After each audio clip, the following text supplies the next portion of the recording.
The bulldozer's engine roared to life at exactly 6 a.m., its steel blades scraping against the rocky shoreline where my grandfather's fishing dock had stood for 43 years. I watched from my kitchen window, coffee mug trembling in my hands, as Margaret Thornfield, the Willowbrook Estate's HOA president, pointed her manicured finger directly at my property line, shouting orders to the construction crew over the mechanical thunder. "Tear it all down," she screamed, her voice cutting through the morning air like a rusty knife. "Every illegal structure on community waterfront." That's when I knew the war had officially begun. What Margaret didn't know, what none of them knew, was that she'd just made the biggest mistake of her pathetic, power-hungry life. 6 months earlier, I'd inherited the lake house from Grandpa Joe, along with a dusty shoebox full of yellowed documents I'd barely glanced at. The property sat on 3 acres of prime waterfront in what used to be rural Montana, before the developers swooped in and built Willowbrook Estates, a pretentious gated community full of McMansions and people who thought owning a BMW, you made them royalty. My first week there, I was still unpacking boxes when the doorbell rang. Margaret Thornfield stood on my porch like she owned the place, her blonde highlights perfectly arranged despite the morning humidity, clutching a leather portfolio against her chest like a shield. "You must be Joseph's grandson," she said, not bothering with pleasantries. "I'm Margaret, HOA president. We need to discuss some concerns about your property." I should have slammed the door right then. Instead, I invited her in for coffee. Biggest mistake of my life. She perched on Grandpa's old recliner like she was inspecting it for contamination, her cold blue eyes scanning every corner of the rustic cabin with barely concealed disgust. "The thing is, Derek," she began, pulling out a stack of papers, "your grandfather's property predates our community guidelines, but now that ownership has transferred, certain adjustments need to be made." "What kind of adjustments?" Her smile was sharper than broken glass. "The fishing dock, for starters. It extends into community waters. The boat ramp is a safety hazard. And that old fire pit? Complete violation of our burn restrictions." I felt my jaw clench. Grandpa Joe had built every inch of that dock with his own hands, teaching me to tie nautical knots on its weathered planks every summer of my childhood. The boat ramp had launched 3 generations of family fishing trips. The fire pit held memories of s'mores and ghost stories under star-filled skies. "Those structures have been here for decades," I said carefully. "Not legally," Margaret replied, tapping her manicured nails against the papers. "According to our community charter, any structure extending into the lake requires HOA approval and annual maintenance fees. Your grandfather never applied for permits." The way she said "your grandfather" made it sound like she was discussing a diseased animal. "How much are these fees?" Her smile widened. $1,500 annually for the dock. $2,000 for the boat ramp. The fire pit will need to relocate entirely fire regulations. You understand? $3,500. For structures my family had built and maintained longer than her precious community had existed. And if I refuse, then we'll be forced to take legal action. Removal of non-compliant structures. Possible fines. She leaned forward, her perfume suffocating. "Derek, I'm trying to help you here. Pay the fees, follow our guidelines, and we can all be one big happy community." I showed her to the door without another word. But as her white Escalade disappeared down the gravel drive, I knew this was far from over. The first citation arrived 3 days later. Unapproved waterfront modification with a grainy photo of my dock attached. Fine, $500. The second citation came 2 days after that. Violation of community aesthetic standards, featuring a picture of my grandfather's fishing boat tied to the dock. Another $500. By the end of the month, I'd received 7 citations totaling $4,000 in fines, each one more ridiculous than the last. They cited my mailbox for being rustic style in a modern community. They cited my gravel driveway for inappropriate surface materials. They even cited the American flag hanging from my porch for being oversized according to flag display regulations. I called Margaret directly. "This is harassment," I said, trying to keep my voice level. "This is community standards," she replied smoothly. "We have rules here, Derek. Everyone follows them. Funny how these rules only seem to apply to me. Your property requires the most correction. But don't worry, we're here to help you become a better neighbor." The condescension in her voice made my blood boil. But I wasn't ready for what came next. A week later, I came home from work to find orange construction tape wrapped around my dock. A notice was zip-tied to the post. See ONDEMNADSTRUCT UREREMOVALS I ripped the tape down immediately and called the county planning office. After 20 minutes on hold, I reached a board clerk named Janet. "Ma'am, I need to understand something. My family has owned waterfront property here for over 40 years. How can an HOA suddenly claim jurisdiction over structures that existed before their community?" "Well, sir, HOAs can't supersede existing property rights, but they can enforce community standards on new residents." "I'm not a new resident. I inherited this property." A pause. "Let me transfer you to legal." Legal was even less helpful. "Sir, you'd need to review your property deed and any existing easements. We can't provide legal advice, but you might want to consult an attorney." An attorney? With what money? Between my dad's medical bills and my own student loans, I was barely keeping my head above water financially. Margaret knew exactly what she was doing. That night, I sat on Grandpa Joe's dock as the sun set over the lake, watching the water lap against the wooden posts he'd driven into the lake bottom with nothing but a manual post driver and stubborn determination. The peace I'd found here was being systematically destroyed by a woman who saw my family's legacy as nothing more than a property values problem to be solved. I was about to give up when I remembered the shoebox. Grandpa's documents were a mess of faded receipts, hand-drawn property surveys, and legal papers dating back to the 1980s. Most of it seemed like typical homeowner paperwork, insurance policies, tax records, utility hookups. I was about to close the box when my fingers brushed against something unusual. A leather folder hidden beneath layers of receipts like a buried treasure. Inside were survey maps, land patents, and water rights documents I didn't understand. But one paper made me freeze in place. It was a deed, dated 1979, bearing my grandfather's signature. The legal description was dense, with surveyor language, but 3 words jumped off the page like they were written in neon, including reservoir rights. My hands were shaking as I spread the survey map across my kitchen table. The property boundaries were marked in red ink, showing the familiar 3 acres of shoreline I knew by heart. But there was another boundary marked in blue ink, a sweeping line that encompassed the entire lake. The entire lake. I read the deed again, then a third time, my heart hammering against my ribs. According to these documents, my grandfather hadn't just bought waterfront property in 1979. He'd bought the reservoir rights from the federal government when they decommissioned an old irrigation project. He owned the lake, which meant I owned the lake. All 847 acres of it, according to the survey. Every drop of water that Margaret Thornfield thought belonged to her precious community actually belonged to me. I grabbed my phone and called the only lawyer I knew, my college roommate Mike, who'd graduated law school and was working for a small firm in Billings.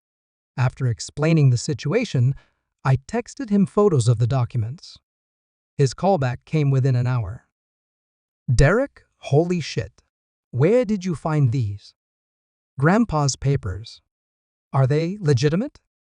I need to verify with the county recorder, but this looks like the real deal.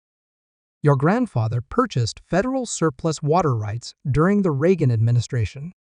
These kinds of deals happened all the time in the 80s, when the government was liquidating assets. So I actually own the lake? You own exclusive water usage rights to the reservoir, which, legally speaking, is the same thing. Derek, do you understand what this means? I was starting to. That Margaret Thornfield has been threatening to remove my dock from my own lake? That's just the beginning. Every dock, every boat ramp, every swimming platform in that entire community is technically trespassing on your water rights. You could charge them rent. You could deny access entirely. I could shut down their whole waterfront community. Exactly.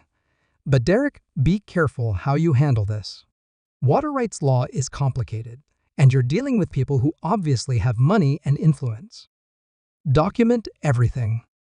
Don't tip your hand until we verify these papers are bulletproof. After Mike hung up, I walked back to my dock and looked across the water at the HOA community. Every mansion, every manicured lawn, every private beach existed because the residents believed they had lake access included in their property values. Their entire development was built on a lie. And I held the truth in my hands. But I wasn't ready to play that card yet. First, I wanted to see just how far Margaret Thornfield was willing to push me. The answer came 2 weeks later when I found the bulldozer parked in my driveway. I'd been expecting another citation, maybe a strongly worded letter from their lawyers. Instead, Margaret had hired Anderson Construction, the same company that built half the McMansions in Willowbrook Estates, to remediate non-compliant waterfront structures. The crew chief, a weathered man named Bobby Anderson, looked genuinely uncomfortable when I confronted him. "Look, son, I don't like this any more than you do," he said, spitting tobacco juice into the gravel. "Your grandfather was good people, but I got a contract signed by the HOA president, and it says remove unauthorized structures from community waterfront. This is my property. According to them, it's community water. They got easement rights." He showed me the work order, signed by Margaret in her flowing script. "I'm just the contractor. You got a problem, take it up with the HOA." I called Margaret immediately. "Derek, I was hoping you'd call. Ready to discuss those compliance fees?" "Call off your bulldozer, Margaret." "Right now." "Oh, that old thing." "Just a precautionary measure. Once you pay the accumulated fines and agree to ongoing fees, we can cancel the demolition order." "How much?" "Well, let's see. 7 citations at $500 each, plus late fees, plus the removal order cancellation fee. I'd say we can settle everything for $12,000. $12,000. 6 months of my salary. Money I didn't have and wouldn't pay even if I did. And if I refuse? Then Bobby's crew starts work tomorrow morning at 6 a.m. "Derek, I'm trying to be reasonable here. Your grandfather got away with ignoring community standards for decades, but that ends with you. Margaret, you have no idea what you're starting." She laughed, a sound like ice cubes clinking in an empty glass. "Sweetie, I've been dealing with difficult residents for 8 years. Trust me, I know exactly how this ends." I hung up and immediately called Mike. "They're really going to demolish your dock?" "Tomorrow morning." "Mike, please tell me you verified those water rights." "That's actually why I was calling." "Derek, your documents are not only legitimate, they're ironclad. Your grandfather purchased those rights directly from the Bureau of Reclamation. It's all properly recorded with the county. It's been on the tax rolls for 44 years, and there are no competing claims." "So what do I do?" "Well, legally speaking, every structure touching your lake water is trespassing. But Derek, if you come out swinging with this, it's going to be all-out war." These people will hire the best lawyers money can buy. They're demolishing my family's dock tomorrow morning. It's already war. Then let me draft something that will stop them cold. At 5:30 a.m., I was waiting in my driveway with an envelope in my hands when Bobby Anderson's crew arrived. The bulldozer rumbled off the trailer like a mechanical dinosaur, its blade gleaming in the early morning light. Bobby saw me approaching and held up his hand to his crew. "Son, don't make this harder than it has to be. Read this first." I handed him the envelope. Inside was a cease and desist letter on Mike's law firm letterhead, along with copies of my water rights deed and survey maps. Bobby's eyes widened as he read, his jaw working a wad of tobacco nervously. "Jesus Christ," he muttered. "You own the whole damn lake. Every drop. Which means your bulldozer is about to commit trespassing and destruction of property on water I legally own." Bobby was already pulling out his phone. "I need to call the office." While he argued with someone in increasingly loud whispers, I noticed Margaret's white Escalade pulling up the community entrance road, moving fast. She parked at an angle and marched over in her designer boots, her face flushed with rage. "What is the meaning of this delay?" she demanded. "Bobby, you have a contract." "Ma'am, we got a problem here." Bobby handed her the letter. I watched Margaret's face transform as she read. First confusion, then disbelief, then something approaching panic before settling into cold fury. "This is ridiculous," she said, but her voice lacked its usual confidence. "These documents are 40 years old. They can't possibly supersede our community water rights." "Actually, they can," I said quietly. "Recorded water rights supersede all subsequent property claims. Which means every dock, every boat ramp, every swimming platform in your community has been trespassing on my water for the last 15 years. The color drained from her face. "You're bluffing." "Bobby, I'll give you $5,000 to level that ugly McMansion instead," I said, pointing at Margaret's house visible across the water. "It's sitting on my lake view." "You can't be serious," Margaret whispered. "Try me." "You wanted to play hardball, Margaret." "Let's play." Bobby was already loading his equipment back onto the trailer. "Lady, I ain't touching this with a 10-foot pole. Why, all need lawyers, not bulldozers." As the construction crew drove away, Margaret stood in my driveway, clutching the legal papers, her perfect composure finally cracking. "This isn't over," she hissed. "No, it's not," I agreed. "See, Margaret, you made one crucial mistake. You assumed I was just another pushover you could bully into submission. But I'm my grandfather's grandson, and he didn't raise me to back down from entitled bullies." 3 days later, every resident of Willowbrook Estates received an emergency meeting notice. I wasn't invited, of course, but my neighbor Linda, who'd always been kind and had quietly supported me during the HOA harassment, texted me updates from inside the community center. "Margaret looks like she's going to throw up," came the first message.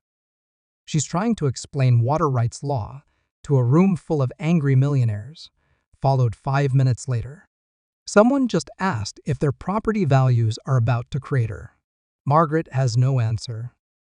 Then, "Holy shit, Derek, they're talking about suing you to invalidate the water rights. Richard Blackwood just volunteered to handle this problem personally." Richard Blackwood. I knew that name. Investment banker, Willowbrook's vice president, owned the biggest mansion on the lake. His dock was easily twice the size of my grandfather's, with a boat lift that could handle his 40-foot cabin cruiser. My phone rang 20 minutes later. "Derek Patterson? This is Richard Blackwood. I think we need to talk." His voice was smooth, confident, the kind of tone that probably moved millions of dollars in boardrooms every day. But underneath, I detected something else. Worry.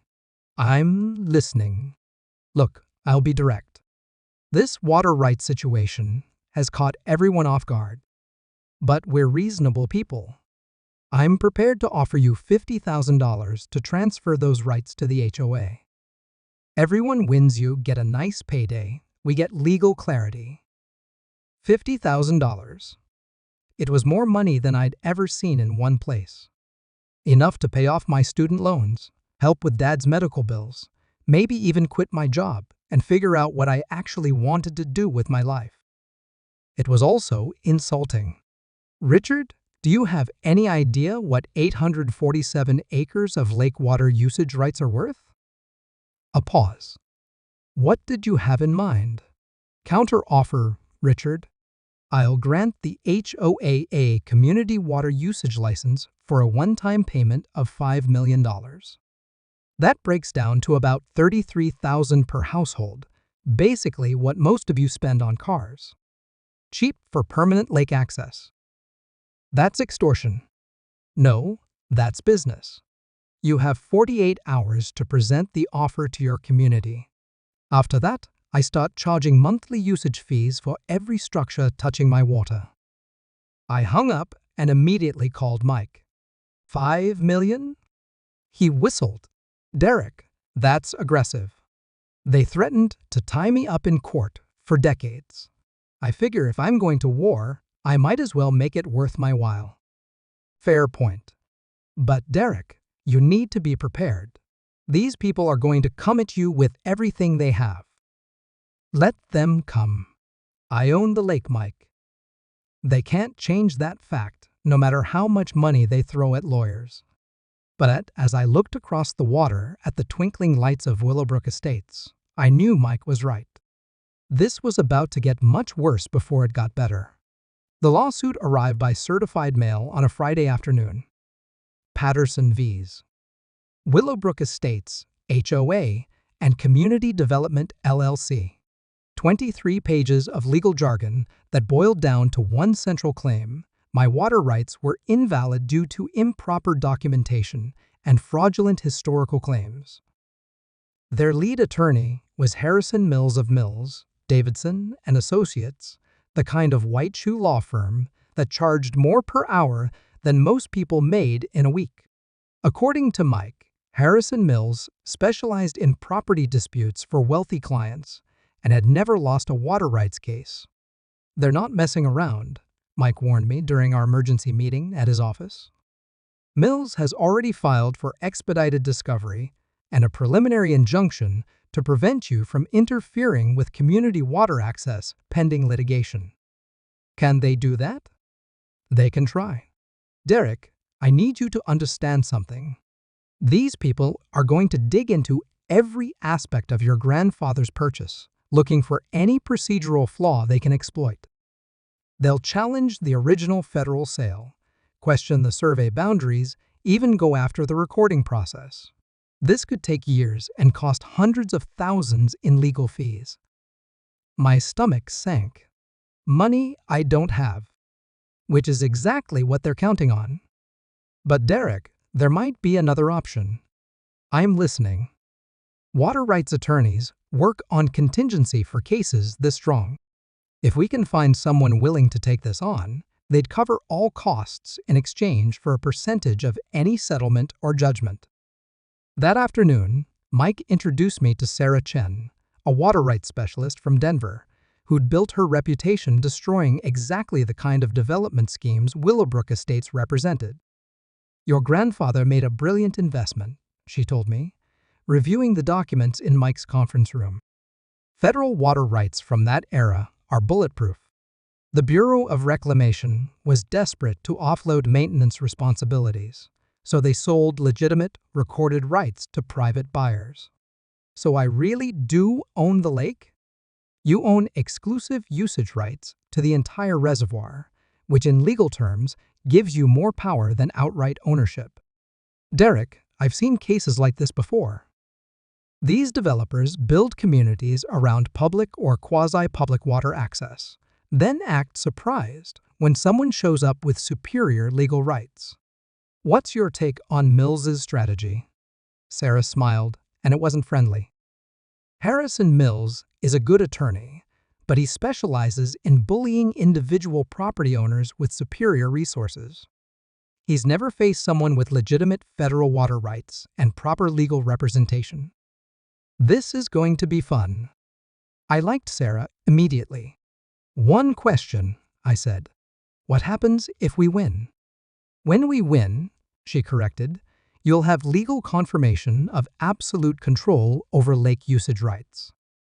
You can charge access fees, deny permissions, even drain the reservoir if you want. These people will pay whatever you ask rather than lose their waterfront property values.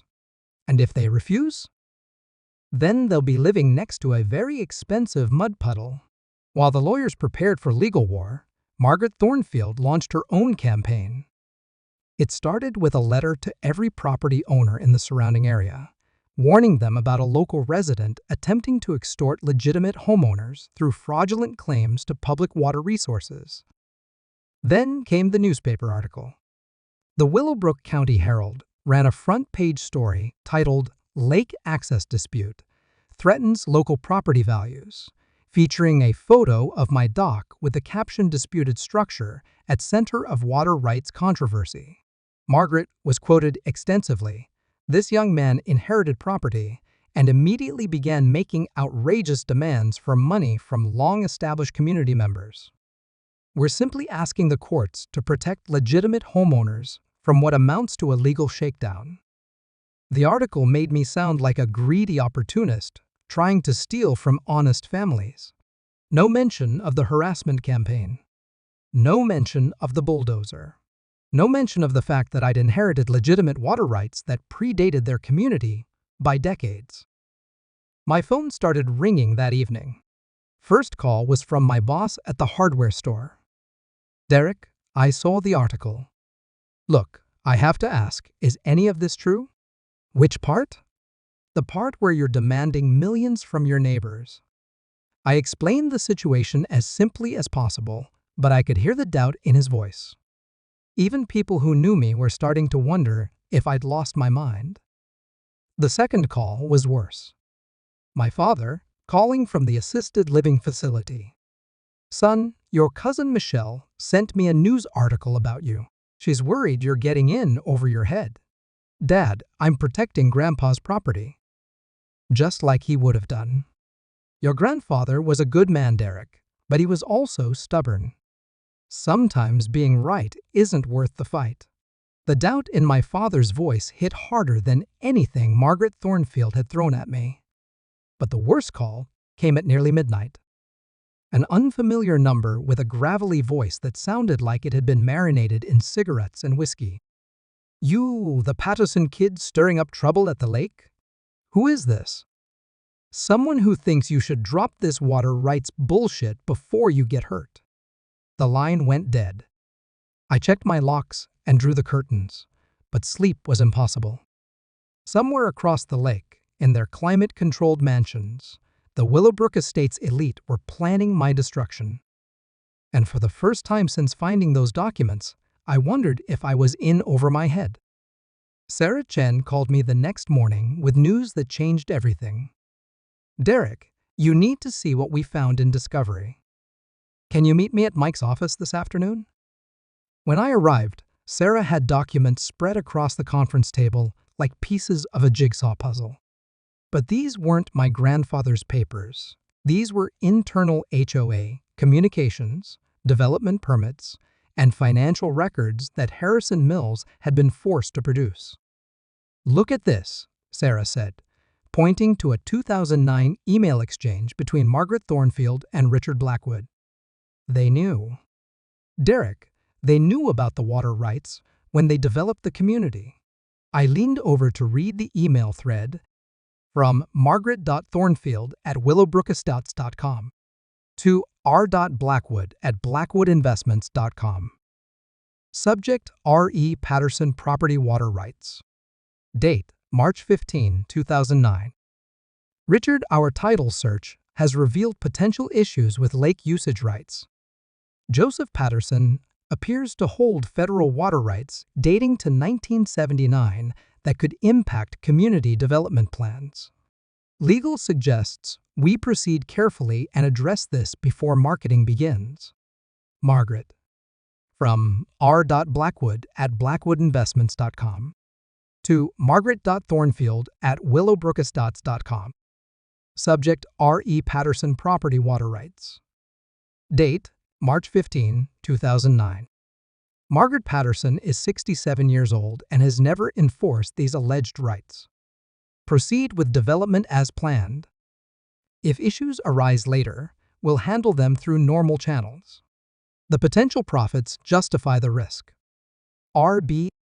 My hands were shaking as I read the exchanges. They'd known about my grandfather's water rights for 15 years. They'd built their entire community knowing they were potentially trespassing on privately owned water resources.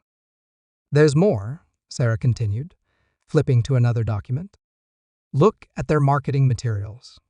The Willowbrook Estates sales brochure from 2010 featured glossy photos of the lake, with headlines like PRIV, a TELAK, ECOMMUNIT, Y, and EXELUSIV, WAATI, EAEAM, GIOEU, GIE. The fine print mentioned lake access subject to community guidelines, but nothing about potential third-party water rights. They defrauded their own residents, I realized. Every person who bought property here was told they were getting exclusive lake access. And here's the best part, Sarah said, pulling out a financial document. The community development loan was secured using the lake access as collateral. If your water rights are confirmed, their loan could be called immediately. How much money are we talking about? $12 million in outstanding development debt. Derek, if we win this case, we won't just control the lake, we could potentially force the entire community into bankruptcy. The magnitude of it hit me like a physical blow. This wasn't just about my dock anymore. This was about the financial foundation of a community built on lies. Sarah, what happens to the people who bought homes here in good faith? The families who had no idea about any of this? Her expression softened. That's for you to decide, Derek. Once we establish your water rights, you'll have complete discretion over access and usage. You could be generous with homeowners and ruthless with developers. You could charge modest fees or demand full market value. It's entirely up to you. For the first time since this began, I felt the true weight of responsibility settling on my shoulders. Whatever happened next would affect dozens of families who'd simply wanted to live by a beautiful lake. But my sympathy had limits, and Margaret Thornfield had crossed every single one of them. The courtroom was packed on the first day of proceedings. The entire front row was filled with Willowbrook Estates residents, many of whom I recognized from Margaret's harassment campaigns. She sat directly behind Harrison Mills, wearing a navy suit that probably cost more than my truck, her face a mask of confident disdain. Judge Patricia Romano had a reputation for no-nonsense efficiency and deep expertise in property law. Sarah had warned me that Romano would focus on facts and documentation rather than emotional appeals, which played to our strengths. Harrison Mills opened with the kind of theatrical performance I'd expected. He painted my grandfather as a con man who'd somehow tricked the federal government into selling him rights that didn't exist, and me as a greedy opportunist trying to extort honest families. Your Honor, Mills declared, the plaintiff's claims are based on documents that predate modern water rights law and environmental regulations. Even if these papers were legitimate in 1979, which we dispute, they cannot supersede the clearly established community water access that has existed for 15 years. When Sarah stood for our opening statement, the contrast was striking. Where Mills had been theatrical, she was precise. Where he'd relied on emotion, she presented facts. Your Honor, water rights law is straightforward. Prior appropriation doctrine is simple, first in time, first in right. Mr. Patterson's grandfather purchased legitimate federal water rights in 1979. Those rights were properly recorded, continuously maintained and never challenged. The defendants built their community in 2009 with full knowledge of these superior rights, as their own internal communications clearly demonstrate. She walked to our evidence table and held up the email printouts we'd discovered. The defendants didn't just ignore Mr. Patterson's water rights, they gambled that an elderly man would never enforce them. They built their entire development on the assumption that they could steal water access through neglect and intimidation. They were wrong. Judge Romano's expression remained neutral, but I caught her glancing toward the defendant's table with what might have been skepticism. Mills called his first witness a water rights consultant named Dr. Edward Vance, who'd been paid $50,000 to argue that my grandfather's documents were invalid. Dr. Vance had impressive credentials and spoke with the kind of authority that could convince people that black was white if the price was right. Federal water rights from that era were often improperly documented, he testified. The Bureau of Reclamation was under pressure to liquidate assets quickly and didn't always follow proper procedures. Without conducting extensive historical research, it's impossible to verify that Mr. Patterson's alleged rights were legitimate. But Sarah was ready for him. Dr. Vance, in your $50,000 analysis, did you actually contact the Bureau of Reclamation to verify the documentation? Well, no, but did you review the original federal land patents for the reservoir area? The scope of my analysis didn't include, did you examine the county recording records to confirm the documentation chain? As I mentioned, without extensive historical research, so your expert opinion that these rights are invalid is based on not researching any of the actual historical documentation. Is that correct? Dr. Vance's face flushed red. I provided analysis based on general patterns in federal water rights sales from that era. General patterns. Not this specific case. Thank you, Dr. Vance. No further questions. Mills's expert witness was destroyed in under 10 minutes. Sarah's first witness was Janet Morrison from the Bureau of Reclamation Regional Office. Janet brought with her a cardboard box full of original documentation dating back to the 1970 S-files that Mills had failed to subpoena because he'd assumed they wouldn't exist after 45 years. Mrs. Morrison, can you explain the federal water rights sale program that existed in the late 1970s? Certainly. Congress authorized the Bureau to liquidate surplus water rights as part of fiscal restructuring. These sales were conducted through public auction with extensive documentation requirements, specifically to ensure legitimacy. And did you locate records related to Joseph Patterson's 1979 purchase? Yes. Mr. Patterson participated in a sealed bid auction for exclusive usage rights to Willowbrook Reservoir. His bid of $47,000 was accepted. All documentation was properly filed, and annual maintenance fees were paid through 2018. Sarah had Janet walk through each document: the original auction notice, my grandfather's bid submission, the federal acceptance letter, the recorded deed, survey maps, and 40 years of annual fee payment. Mrs. Morrison, in your professional opinion, are these water rights legitimate? Absolutely. Every procedure was followed precisely. Harrison Mills tried to salvage something on cross-examination.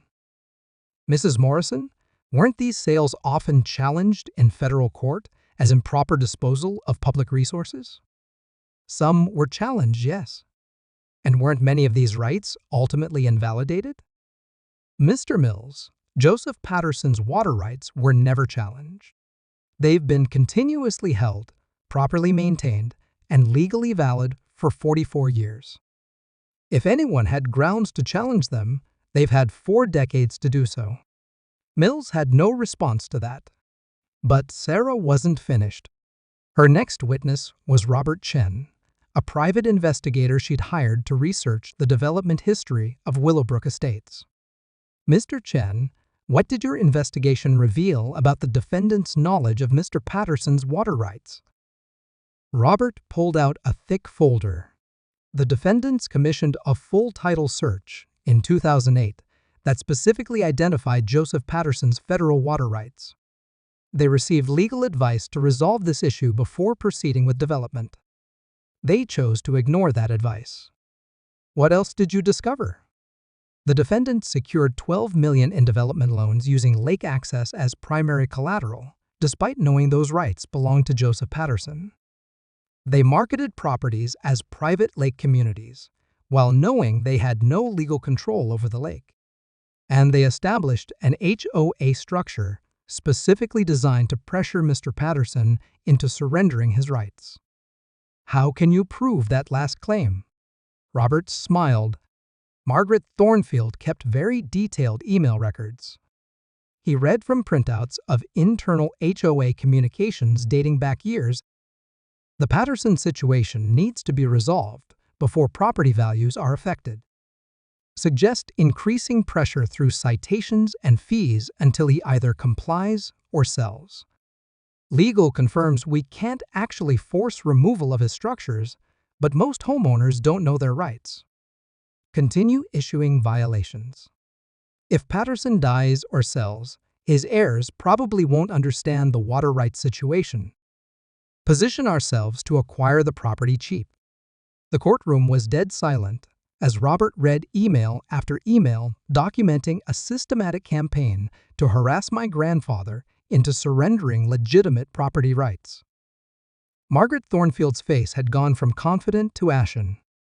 Several residents in the gallery were staring at her with obvious horror.